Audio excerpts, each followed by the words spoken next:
Right guys, it's been a while. As you can see, I'm here, we're back in the garage and we're back on with a cabbie. So just a little as to where we are and what we're up to. Alright. Race car is now on a trailer, just under a bit of a temporary cover, just so it's kept out of the weather. A few daft little bits on the race car to do. I'd like to get some sills on there. I'll see if we can get a chance to do that. Hopefully we can. Fingers crossed. We've got cylinder head, that'll need to come off. Get the valve seats recut, they're a bit tight. They're beyond anything lapping I'll do for them.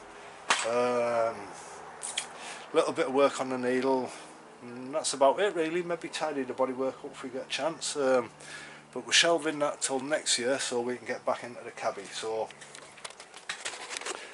we all remember the cabbie. We had a long break off it, but it's all good, you know, racing season and whatnot. So we're back in. We've got some strength from the plates which we've put in the bottom corners, so that's just replacing the ones that were originally in there, much the same as what go down in the B post area. We've done a load of grinding around the front just to tidy a load of welds up, dressed them all back, got them nice and prepped up, and we've pulled the remainder of this back wheel arch out here. So obviously we can get a new wheel arch in, start putting the closing plates, and put these new rear quarters on, which I'm looking forward to.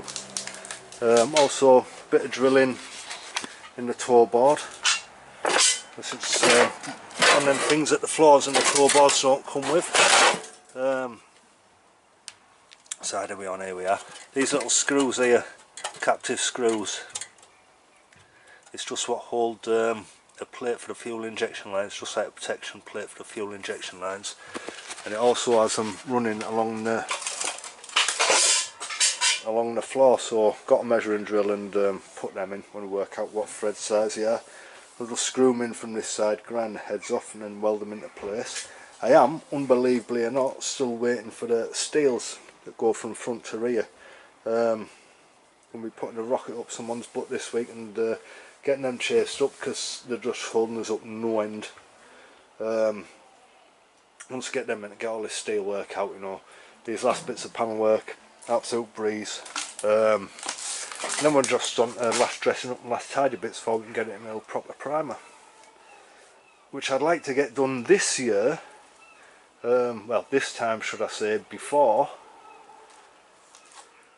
racing season starts, so I don't want it left out another year, you know, not being in a decent primer. We're going to end up back in, well, we won't end up back in the way we were, because bloody hell, couldn't get that bad. It's been in here a year and it's not showing any signs of any rust or anything.